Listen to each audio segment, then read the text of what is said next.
So I'm going to talk to you guys today about zero waste lifestyle. So you can go to the next slide. And as Rick said, I am in Gainesville, Florida, and I help run Zero Waste Gainesville. So there's 3 of us who do that as volunteers. And one of the things that we do is talk about zero waste lifestyle for individuals and families. So that's a big part of what we do through workshops and more recently through Zoom.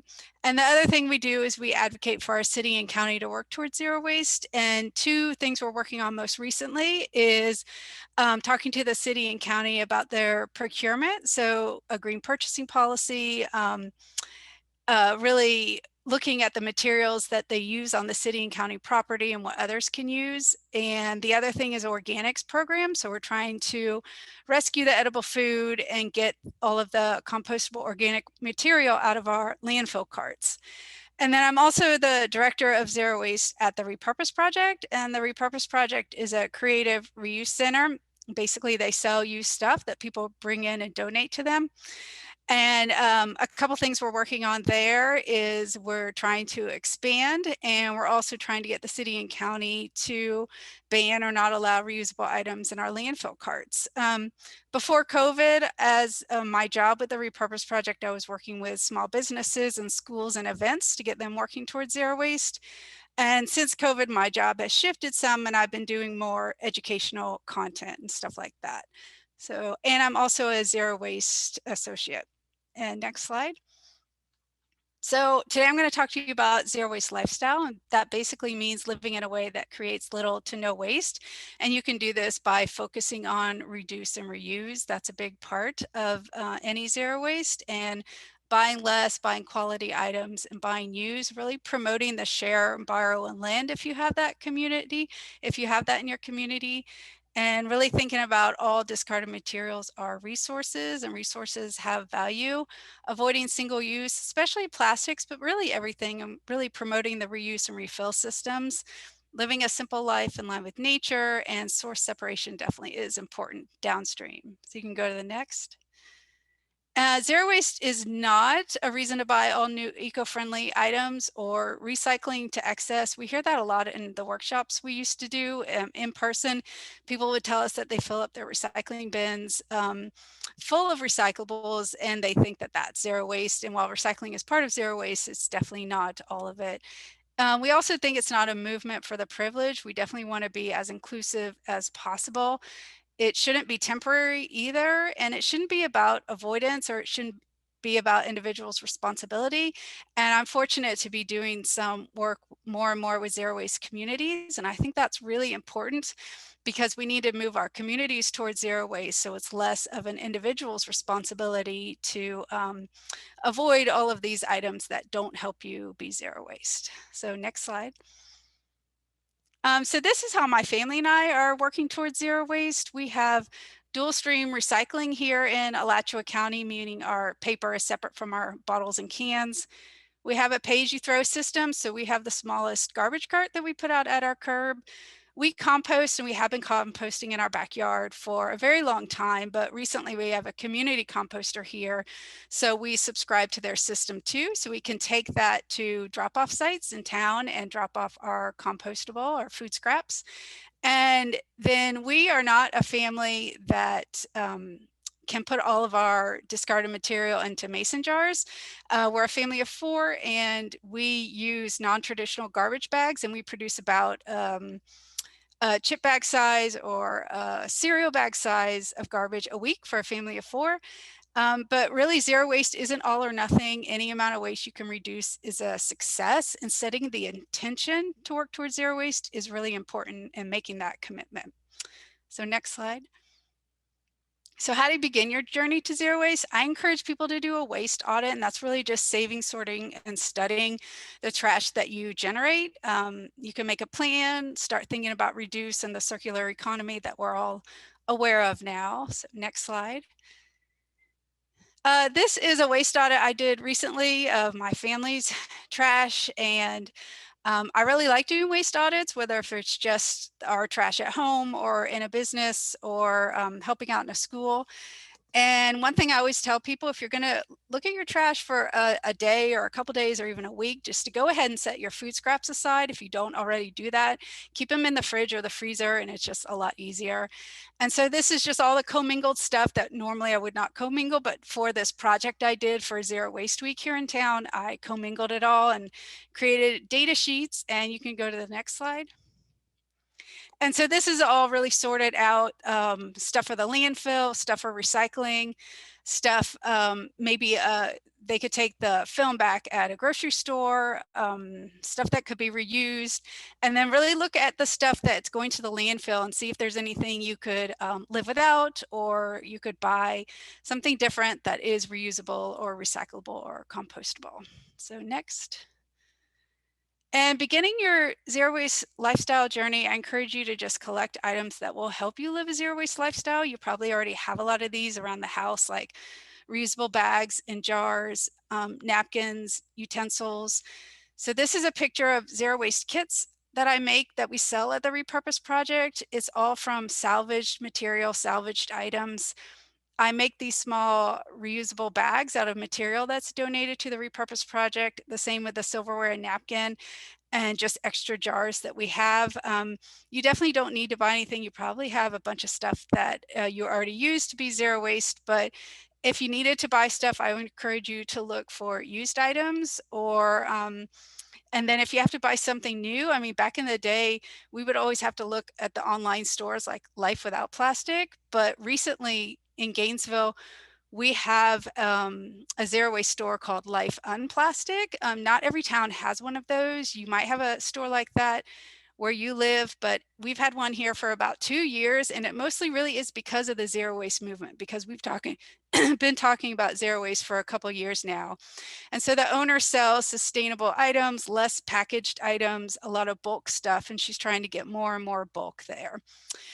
If you're just starting your zero waste journey, I encourage you to check out books in the library and find what motivates you to work towards zero waste. I used to work as a field biologist, so throughout North Florida, throughout the Everglades, I would work with amphibian communities and American alligators and study them.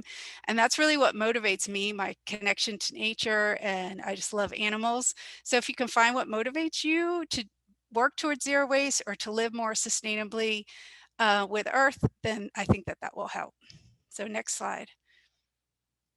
So this is just a picture of a lot of the items that my family and I use day to day to be zero waste. And they're all reusable items. They're all stuff that can be washed and used over and over again.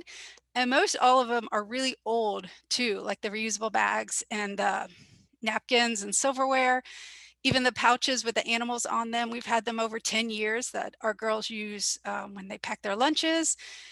One of the things, the metal cup and the stainless steel straw, I mean, those kind of things you don't necessarily need to work towards zero waste. They've been, gifts that we've been given just from some projects I've done as a volunteer. But the rest are all just reusable items that you will last a really long time and you can use over and over. So the next slide, please. So shopping is something we all have to do, especially for food. And this is an area where you can really cut down on the stuff that you throw away. And I just encourage people to grab their reusable bags. I really like cloth bags, and maybe shop for as unpackaged food as possible, bulk food if you can, and buy local. So zero waste really is about setting up local systems, and you can support the local economy by shopping at your farmer's market. So the picture of the food on the right is from our CSA. We have a CSA that's a community supported agriculture system with a local farm here. So meaning every Saturday morning, we get our share that we've paid for. So the thing about buying from your farmer's market or from a local farm is that you can talk to the farmer, or at least talk to the people that work on the farm, and tell them you don't want anything packaged. There's usually less packaging, at least at our farmers markets. Or if they are packaged in something, you can easily give that back and just transfer it to your bags or whatever you have. So the next slide. So more about shopping for food, because it's definitely one thing we can't avoid, even though it's different now during times of COVID. But the top picture are strawberries. So right now it is strawberry season in Florida, and at the farmer's market, we buy a flat of strawberries a week and we eat them all. And the good thing about this, we've been doing this for a couple years now, is the farmer will take the cardboard box and the small green baskets back and reuse those. This was before COVID, and she still does it now. I'm sure that she sanitizes them or keeps them as clean as possible, and it doesn't bother us knowing that they are reused. And that's something that we just ask them. You know, not everybody does it, but again, if you talk to your farmer or go to your farmer's market, it's more likely that they're able to do something like that. So we just love strawberry season, and we only buy strawberries from Florida from January through May. The other thing is the peanut butter machine. This is just an example of something we do. I will take a jar that probably was a jelly jar, maybe a pizza sauce jar, empty, and I know the tare weight, and I just fill up my peanut butter in it, and then I tell them the tare weight at checkout, and so we only pay for the peanut butter. This is something I've been able to do through COVID, and I even just did it the other day at Fresh Market here locally. So you might not be able to do everything the same as far as shopping in bulk during COVID, but I do hope that we can get back to this. And I think that gravity machines for items in bulk are the way to go in the future. They're definitely, I think, less worrisome than other ways. So next slide. But we do have to shop for stuff other than food. And I just want to encourage you to think critically about the stuff that you need to buy, because zero waste really is about thinking critically about the resources that we use and how we use them. If you haven't read The Story of Stuff or watched the 20-minute video, I encourage you to do that. There's a lot of great information there that can help you understand where all of our stuff comes from and how energy intensive it is and how it affects our climate. But just learning to say no thank you to unnecessary things, or think critically if you need a new item, even if it's a reusable item or something that will help you work towards zero waste. I often think of nature and the earth and the circular economy with every purchase. I also think, is it going to be a durable item, reusable, repairable, recyclable, or compostable? If it doesn't fit into that, I really have to need it in order to get it. We always attempt to buy used first here, and we have a lot of great used clothing stores in Gainesville. So we definitely look there for clothes, and we can't get them all used, but we always try that first. And Catalog Choice is great. It's run by the Story of Stuff Project, and it's just a way to cut down on junk mail. There's definitely other ways to do that.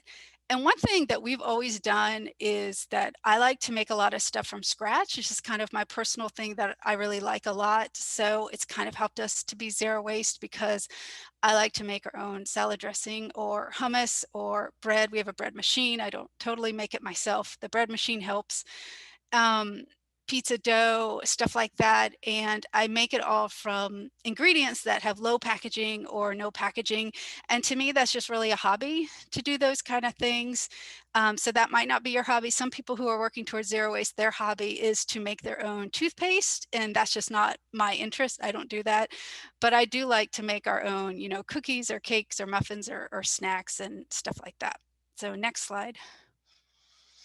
So in the kitchen, just using reusables, any containers that you have, no matter the material, whether if it's plastic, metal, or glass, I encourage you to use those to keep it simple in the kitchen.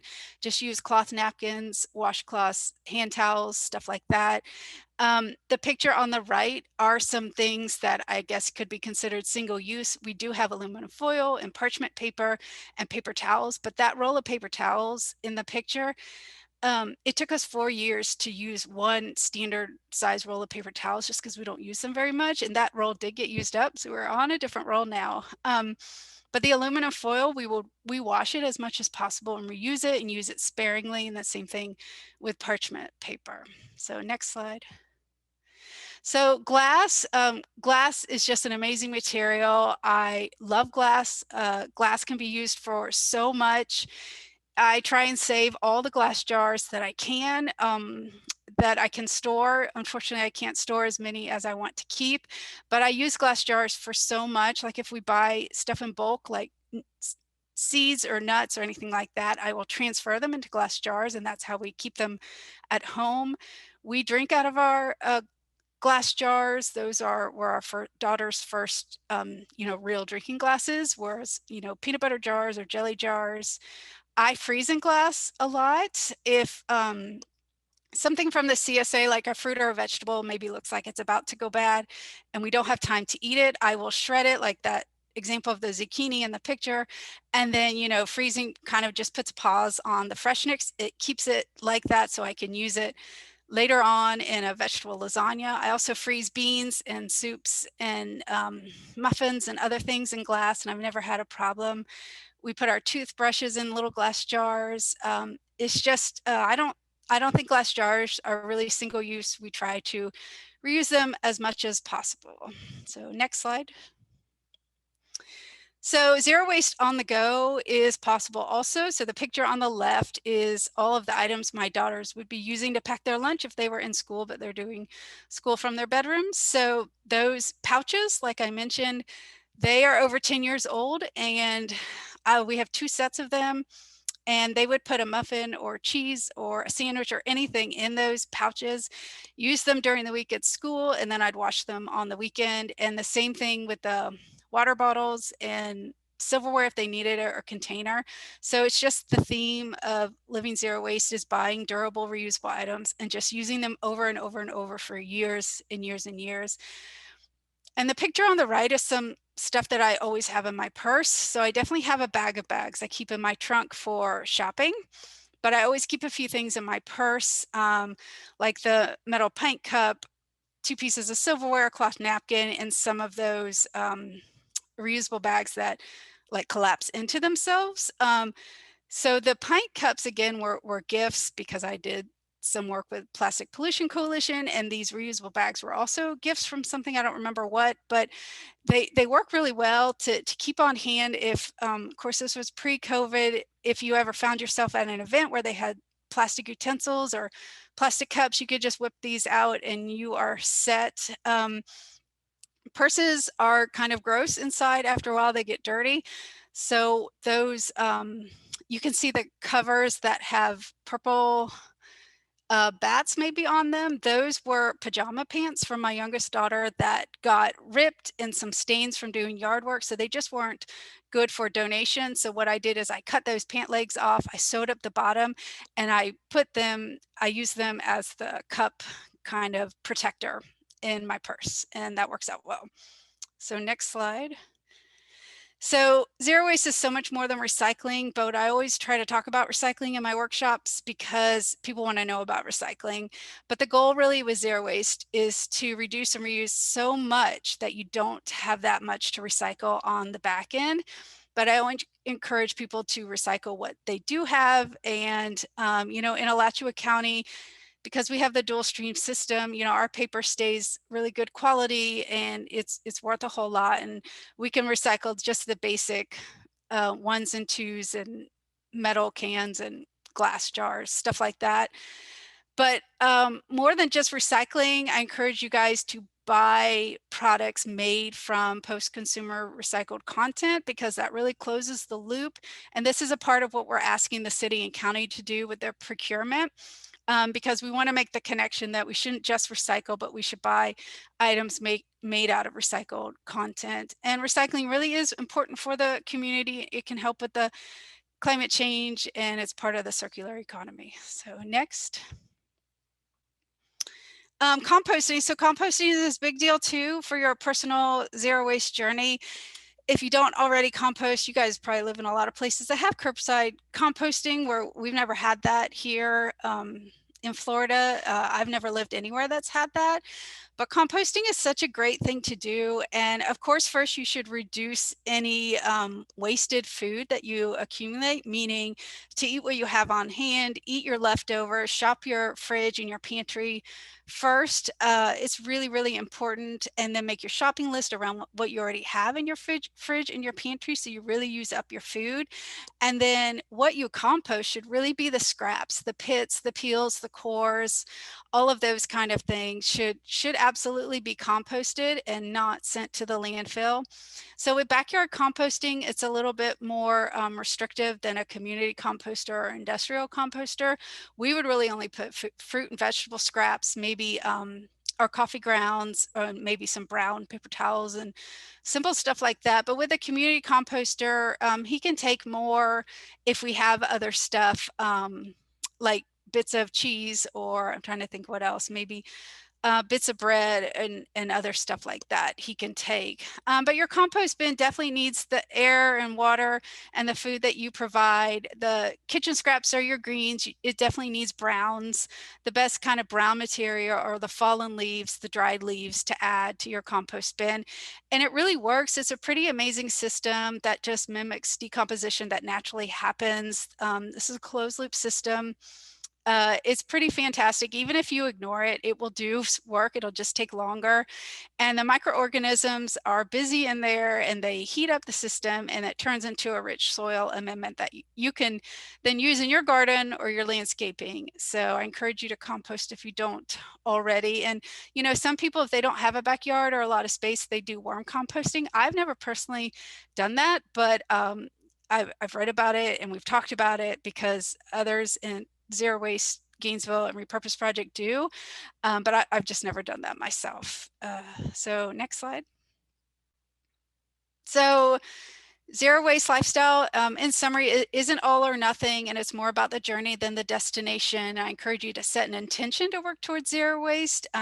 If you find that there are companies locally or globally, or local restaurants that are engaging in wasteful practices, but you really like their product or the food, I encourage you to write to them and let them know that. I think that as consumers, we have a big role to play in, you know, shifting these systems that we can't do alone, but as consumers together, we can make a big difference. Zero waste, it can be a privileged or costly lifestyle, but it doesn't have to be. And in fact, a lot of things I do actually save me and my family money.